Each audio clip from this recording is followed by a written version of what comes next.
কি স্বাভাবিক। সাহাবীদের মেজাজ বিগড়ে গেল, ইহা তক কে কোনো সাহাবী জোর আওয়াজ দেবে এরকম একটা মুড নিয়ে নিল। আল্লাহ রাসূল বললেন চুপ। বালাগাল উলা বিকামালিহি কাশাফাদ দুজা বিজামালিহি হাসুনাত জামিউ খিসালিহি সাল্লু আলাইহি ওয়া আলিহি। সকলে বলেনি সাল্লাল্লাহু আলাইহি ওয়াসাল্লাম। আলহামদুলিল্লাহ, আল্লাহ পাকের লাখো শুকরিয়া, তিনি আমাদেরকে বড় ভালোবেসে সৃষ্টির সেরা মানুষ করেছেন। আজকে দিনে পৃথিবীর সমস্ত রকমের ঝামেলা থেকে নিষ্কৃতি দিয়ে নিরাপদে নিশ্চিন্তে শয়তানি সমস্ত আমল থেকে বাঁচিয়ে নিয়ে তার রহমতের মজলিসে ফেরেশতাদের সাথে বসার সুযোগ দিয়েছেন। আমি আপনি সুযোগটাকে সদ্ব্যবহার করতে পেরেছি, এজন্যে মুক্ত কণ্ঠে কৃতজ্ঞতা স্বীকার করে বলি আলহামদুলিল্লাহ। সকলে আলহামদুলিল্লাহ বলবে না,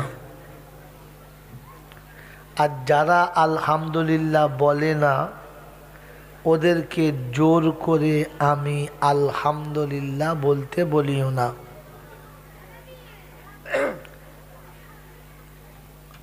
জলসা যা আল্লাহ বলাবে বলবো, আগে এই টপিকটাই শুনে নেন কেন বলি না। সব কিছু জানার পরে, সব কিছু বোঝার পরে যখন সে নিজে মন থেকে সেটাকে মেনে নিতে পারে না, তখন সে জায়গাতে নবী আবদার করলে আল্লাহ রাখে না। শব্দটা নোট রাখবেন। সব কিছু জানার পরে, বোঝার পরে, ইন্নালিল্লাহ, এই দেখে চলো। তো এখানে ঢুকতে কে বললো? এই হনুমান সব কোথা দিয়ে যেটাই সেই জ্ঞান গম্যটাও নাই।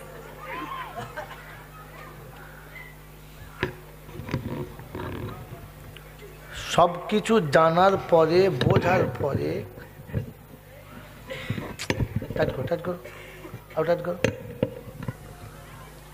সব কিছু জানার পরে, বোঝার পরে যখন কোনো মানুষ নিজ ইচ্ছাতে গ্রহণ করে না, তখন সেটার জন্য নবী আবদার করলে আল্লাহ রাখে না। যেখানে নবীর আবদার আল্লাহ রাখে না, ওখানে কোনো আলেম মৌলবি পীর ফকির আবদার করলে রাখবে বলে মনে হয়? মনে হয় না। যদি বলেন নমুনা, তো নমুনাটা এখান থেকে শুনে নেন।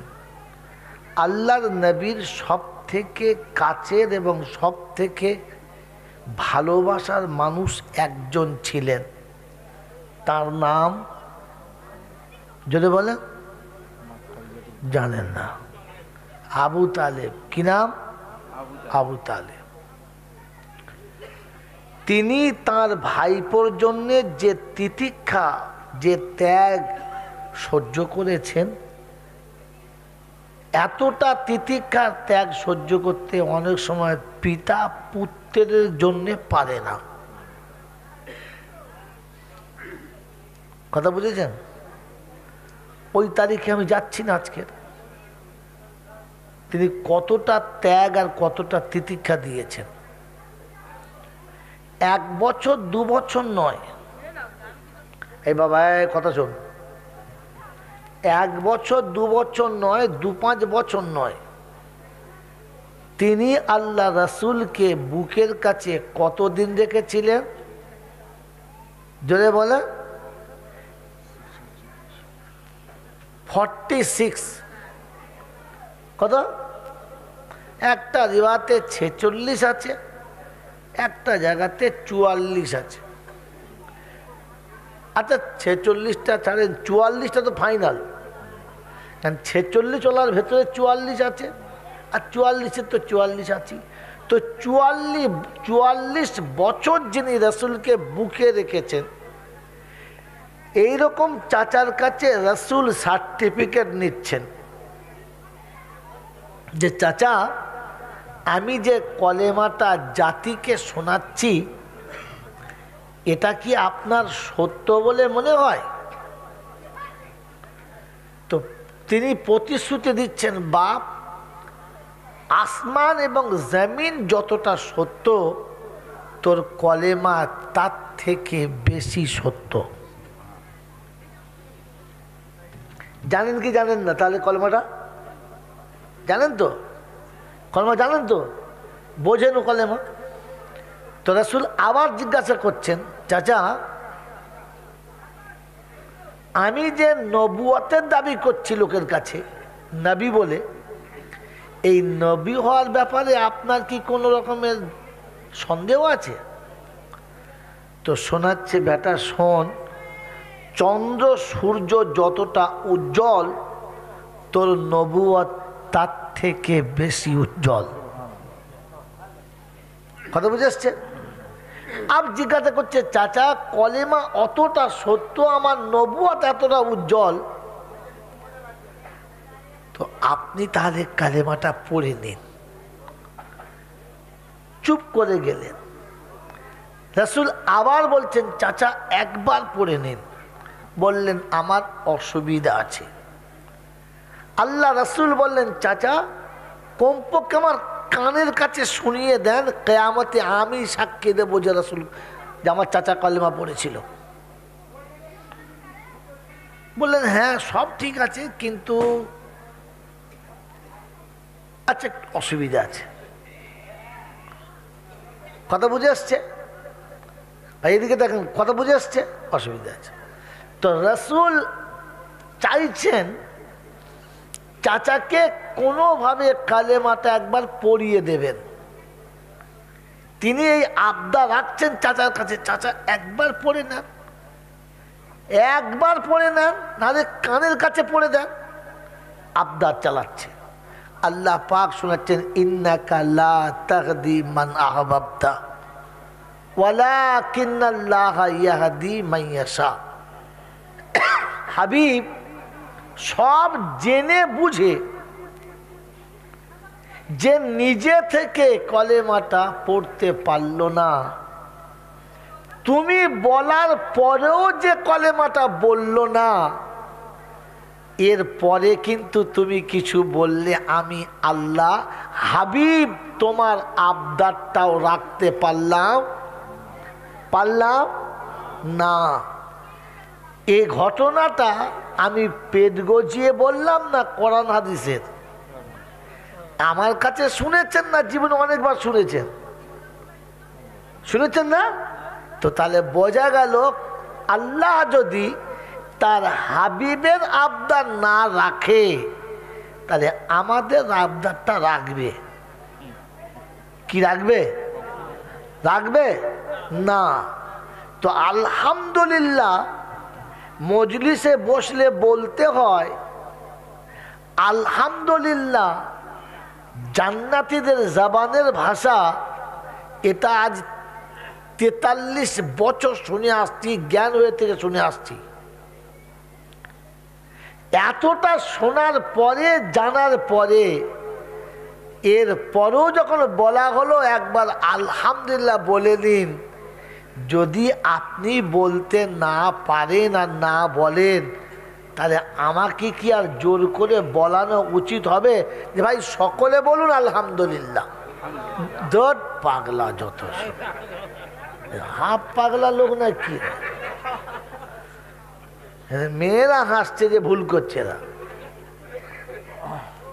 এখন যদি কেউ বলে যে বাপ বেটায় মিলে বলুন আলহামদুলিল্লাহ, তখন বুঝতে হবে লোকটা আলেম না বক্তা।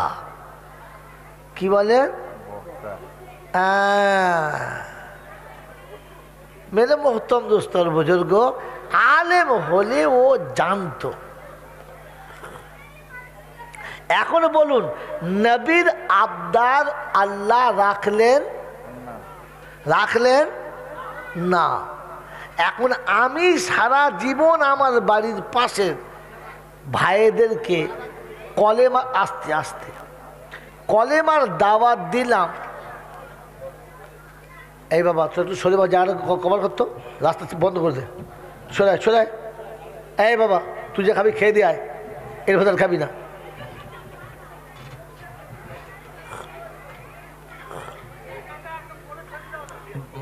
ভাবেন তো, সারা জীবন বলে এলাম যে নামাজি ছাড়া বেনামাজি জান্নাতে যাবে না। নামাজ মুমিনের সব থেকে বড় হাতিয়ার। নামাজ হলো জান্নাতের চাবিকাঠি। নামাজ হলো মুমিনের মেরাজ। নামাজি আর বেনামাজি এই দুটোর মেশাল এইরকম যে একজন ইমানদার আর একজন বেঈমান। এতগুলো কথা বলার পরে নামাজ হলো সব থেকে বড় জিকির। কথা বুঝেছে বাবাজি? আরে কি দেখো, দিকে দিকে দেখো। নামাজ হলো সব থেকে বড় জিকির। এই এতগুলো কথা বলার পরে, বোঝানোর পরে, জানার পরে, ফের ৫ ওয়াক্ত আজান হওয়ার পরে যদি লোকটা আজান শুনে নামাজে না যায়, আর ডাকার পরেও যদি মসজিদে না আসে, আর এর পরে যদিও মারা যায়, তো আমাদের আর আল্লাহর কাছে হাত তুলে দোয়া করার কোনো জায়গা আছে বলে মনে হয়?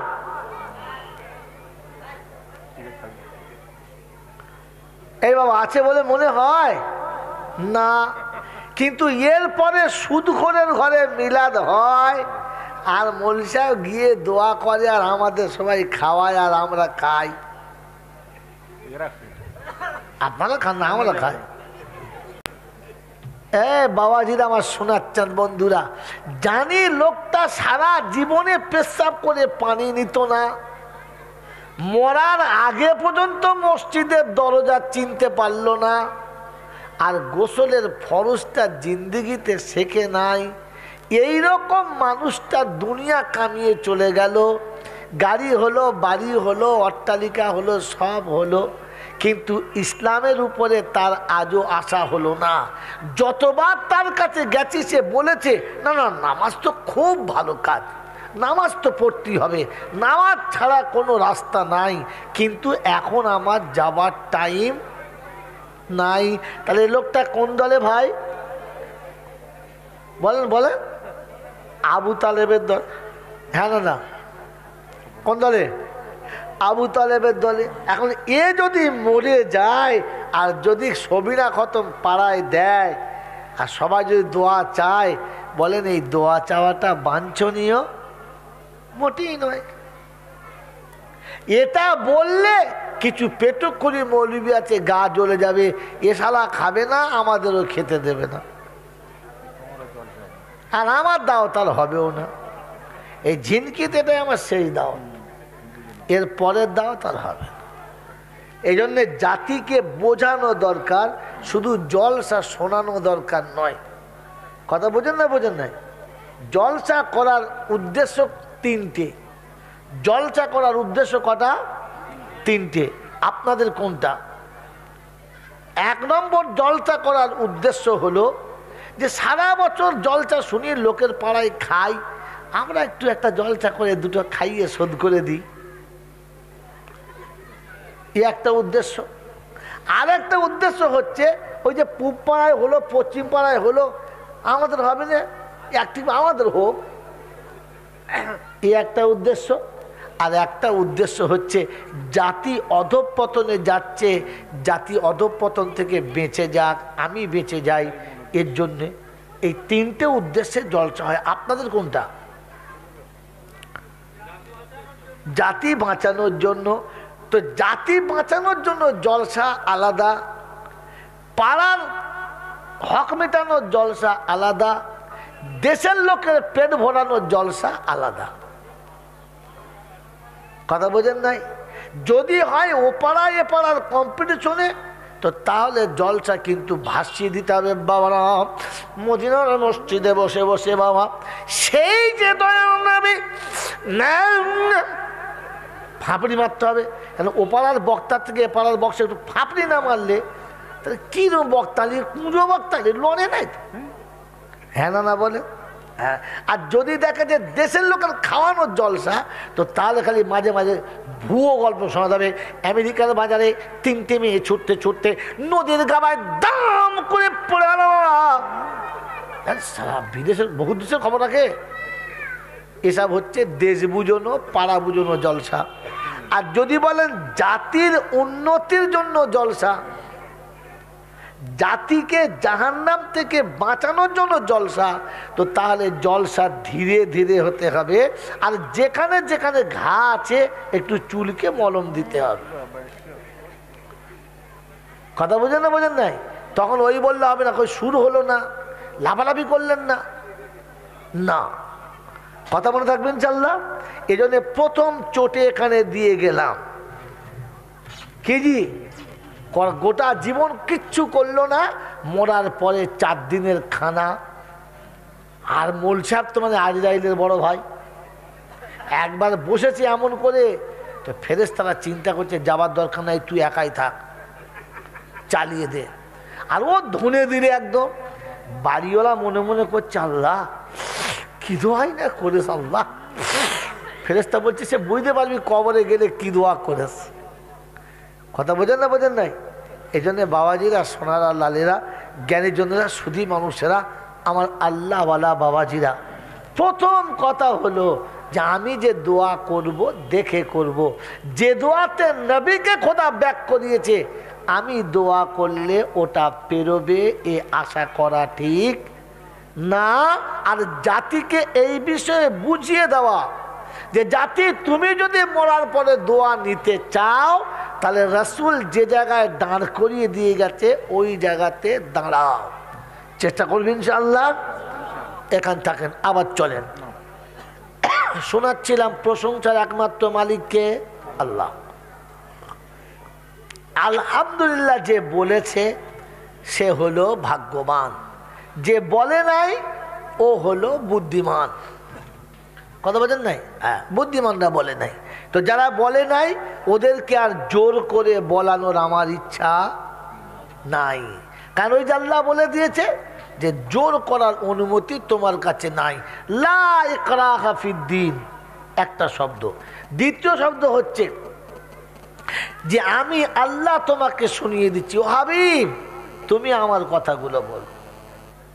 তবে হ্যাঁ, লাস্তা আলাইহিম বিমুসাইতির, আমি তোমাকে বলি নাই যে জোর করে বসিয়ে তাকে নিতে হবে, নিতে হবে, তোকে না নিলে ছাড়বো না। না, ইসলাম এই অনুমতি দেয় নাই।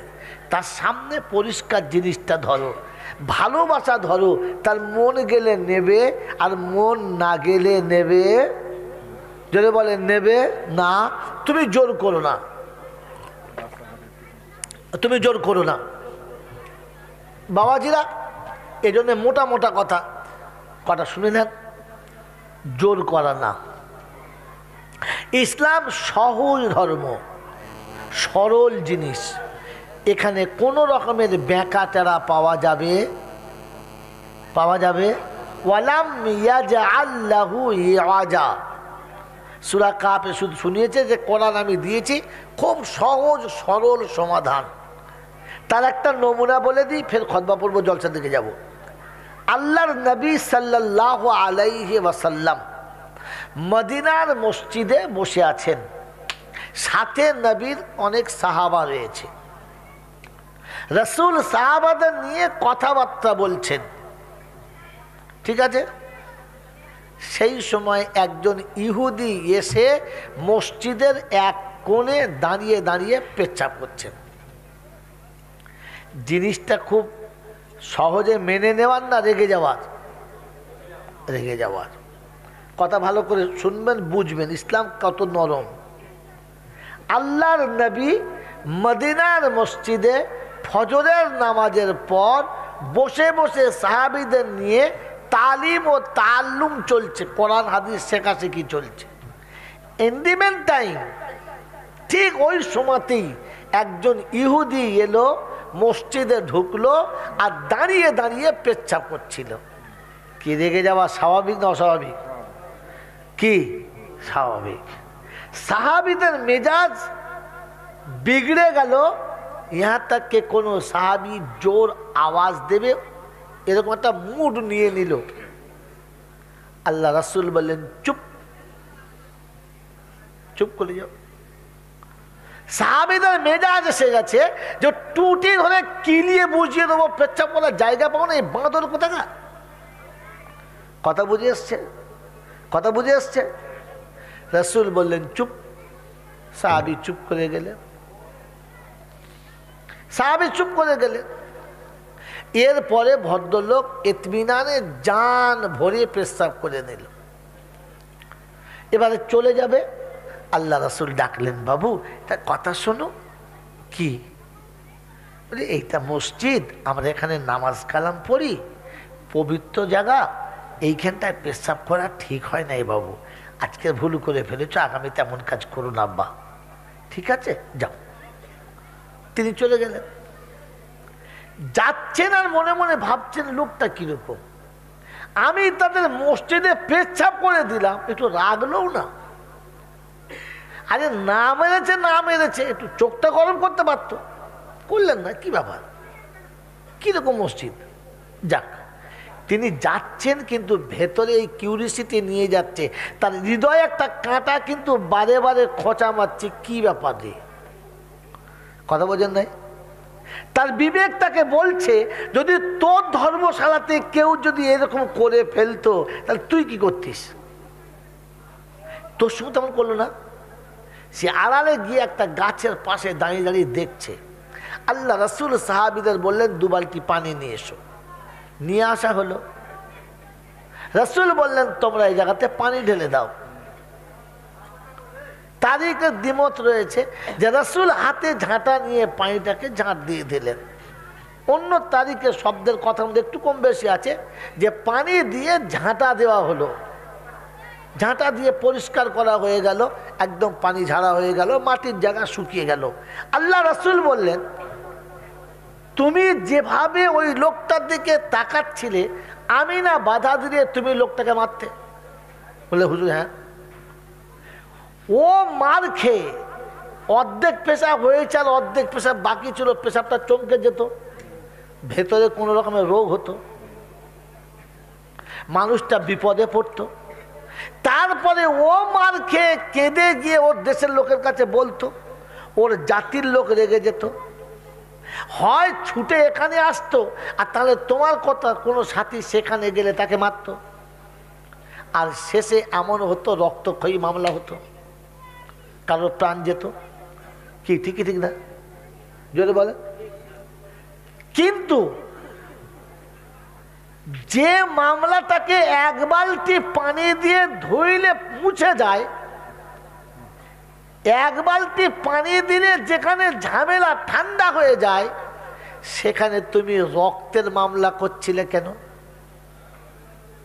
সাহাবীরা চুপ হয়ে গেলেন, চুপ হয়ে গেলেন, আর দেখলেন সত্যিই তো 1 বালতি পানিতে সাফ হয়ে গেল, লোকটাও বুঝে গেল।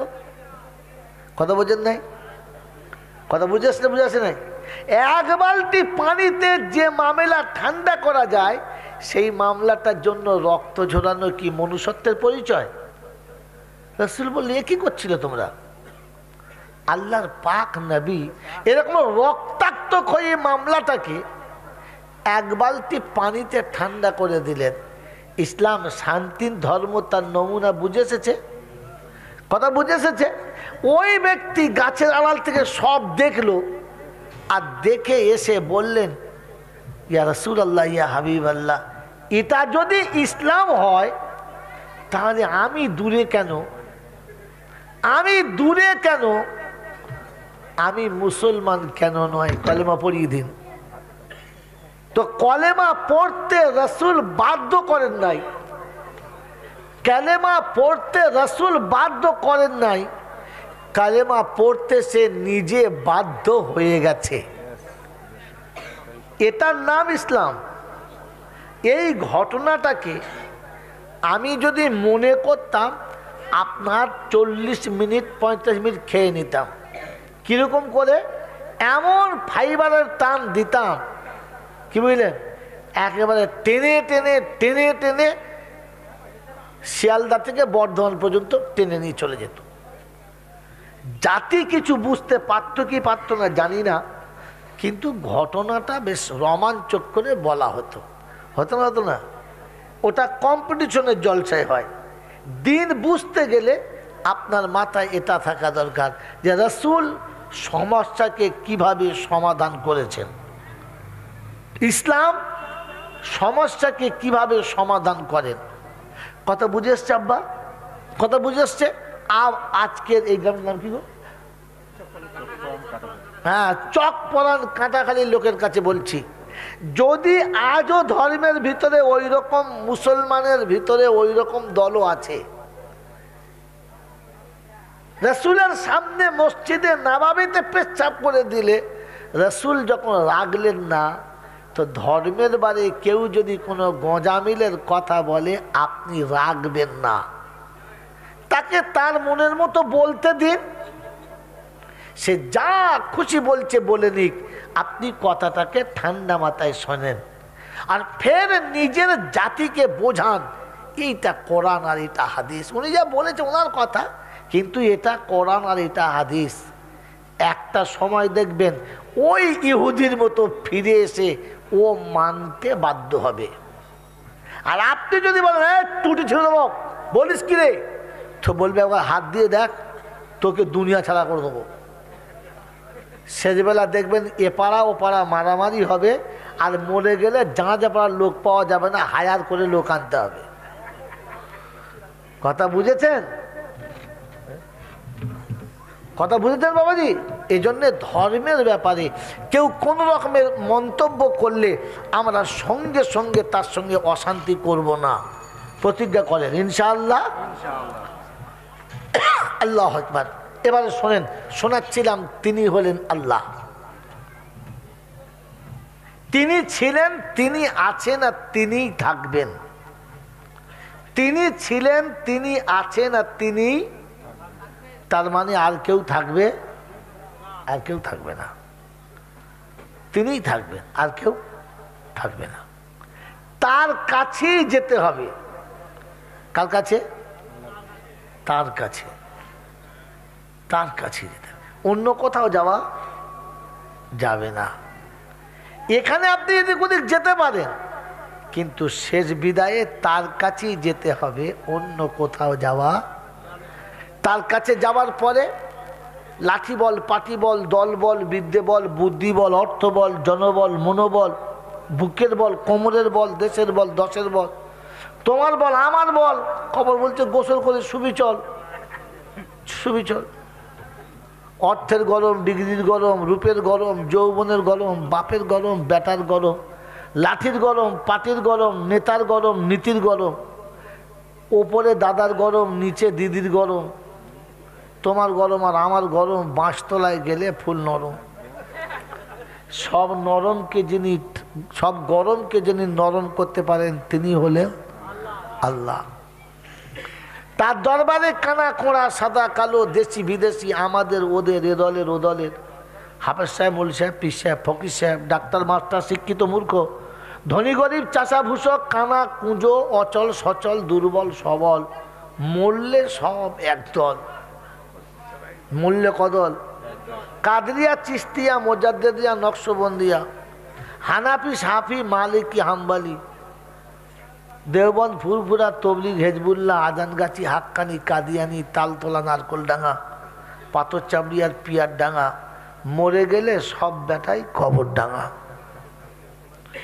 হিন্দু, মুসলমান, জৈন, খ্রিস্টান, বেঈমান, নাফরমান, মরার পরে নেম প্লেট সমান সমান, তখন একটাই নাম, সেটা হলো লাশ।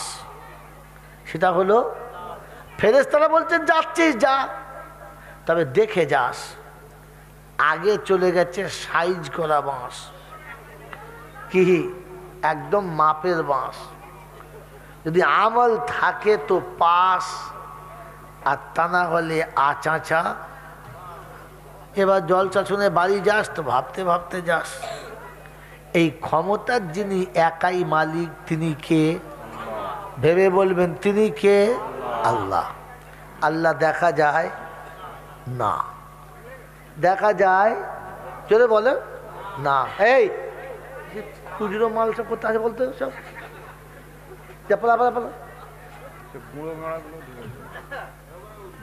আল্লাহ দেখা যায় যদি বলে না। এবারে কথা বলেন আমার সঙ্গে, আল্লাহর হাত আছে নাই? তো ইয়াদুল্লাহি আলাল জামা, জামাতের উপর আল্লাহর হাত আছে, হাত নাই তো দেয় কি করে? এতটুকু জানো না? আল্লাহর হাত আছে, আছে। পা আছে, আছে। আল্লাহর মুখ আছে, আছে। চোখ আছে, আছে। কান আছে, সব আছে, কিন্তু দেখা, এটার নাম আল্লাহ। এটার নাম যদি বলে সব আছে দেখা যায় না, এটার নাম। আর সব আছে যার দেখা যায় সেটার নাম মুহাম্মাদুর রাসূলুল্লাহ। কথা বুঝেছে? এখানে কিছু মারো ফুর্তির পাগল্লা উল্টো বুঝে ফেলেছে। কিসের বলো? কিসের? কোন দলের বললাম? জোরে বলো, কথা বলে তারা। হ্যাঁ, মারো ফুর্তির দলেরা, মারফতের দল নয়। মারেফতের দল আলাদা। মারো ফুর্তির দলেরা একটু উল্টো বুঝে নিয়েছে। আজ একটা গজল, মানে গজল নয়, ওদের কাওয়ালি। আমার হুজুর ভালো যান কি জি, আমি বুঝেছি বুঝেছি মুর্শিদ মানুষ তুমি নয়। কি বুঝেছে বলো? মানুষ নয়। কোথা থেকে সর্বনাশ হয় দেখে নেন। আমি বুঝেছি বুঝেছি মুর্শিদ মানুষ তুমি নয়। লা ইলাহা নিরাকারে ইল্লা আল্লাহ, লায়ের পরে সাকারেতে রসুল এলো, দেখো মদিনায়। বুঝেছি বুঝেছি মুর্শিদ মানুষ তুমি। কি আশ্চর্য! কি বুঝেছে? লা ইলাহা নিরাকার, দেখা যায় না। ইল্লা আল্লাহ, তার লায়ের পরে, লায়ের পরে কি আছে? মুহাম্মাদুর রাসূলুল্লাহ। আস্তাগফিরুল্লাহ। কি শুনেছেন? লা ইলাহা ইল্লাল্লাহ মুহাম্মদ রাসূল আল্লাহ। আস্তাগফিরুল্লাহ। জোরে বলে। এ হলো জাতির অধঃপতনের আর একটা বিষাক্ত ইনজেকশন। রাসূলকেই আল্লাহর সঙ্গে মিলিয়ে দিয়েছে।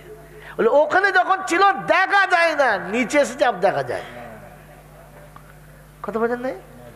এর আর একটা জায়গায় আরেক ভাবে বলেছেন, আহমদের ওই মিমের পর্দা উঠিয়ে দেখে রে মন, আহাদ সে তাই বিরাজ করে, দেখে রে সর্বক্ষণ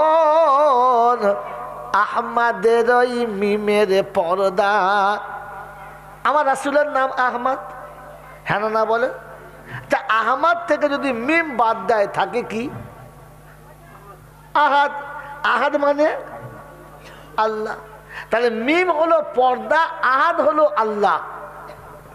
তো আহমদের মিমের তলায় আল্লাহ লুকিয়ে আছে। বোকা মুর্শিদ বলেছে চিনে নে এটাই আল্লাহ। আস্তাগফিরুল্লাহ বলে। জাতিকে যদি এই সত্যটা না বোঝানো হয়, 30 পারা কোরআনের মাথায় মারলে জাহান্নাম ফাইনাল, জান্নাতের গন্ধ নয়। নামাজি নামাজি নিঃসন্দেহে জান্নাতে যাবে, বেনামাজি জান্নাতে যাবে বেনামাজি জান্নাতে যাবে না বলে কিন্তু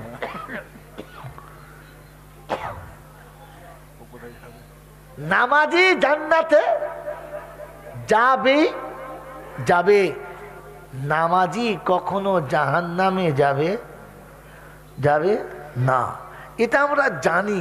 কিন্তু আর একটা আয়াত জাল্লা বলে রেখেছে ওইটা জানি না। ফাওয়াইলুল লিল, যেটা বলে এই নামাজি ওয়াইল নামক জাহান্নামে যাবে বলে, আল্লাহ সেটা কি করে হলো? কিন্তু এক্ষুনি তো বলেন আপনি যে নামাজিরাই জান্নাতে যাবে, উল্টে গেল কেন? তো আপনাকে নামাজ যেখানে পড়তে বলেছে সেখানে তিনি তিনটে শর্ত বলেছে। কটা শর্ত? তিনটে। প্রথম শর্ত হচ্ছে সেজদা শুধু আমাকেই করবি, অন্য কাউকে করতে পাবি না।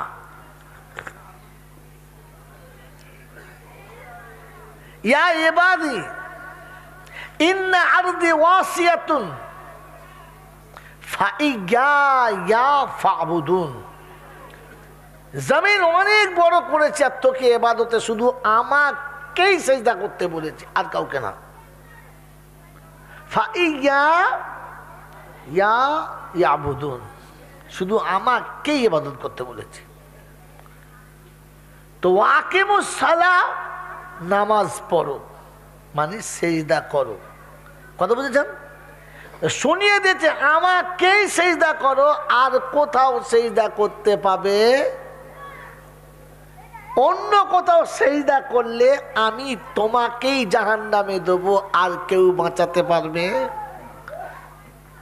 আমি তোমাকে জাহান্নামে দেবো, আর কেউ বাঁচাতে পারবে না। নাম্বার এক। নাম্বার দুই হলো যে নামাজিকে শুনিয়ে দিয়েছে চাইলে শুধু আমার কাছেই চাইবি, আর অন্য কোথাও হাত তুলবি না।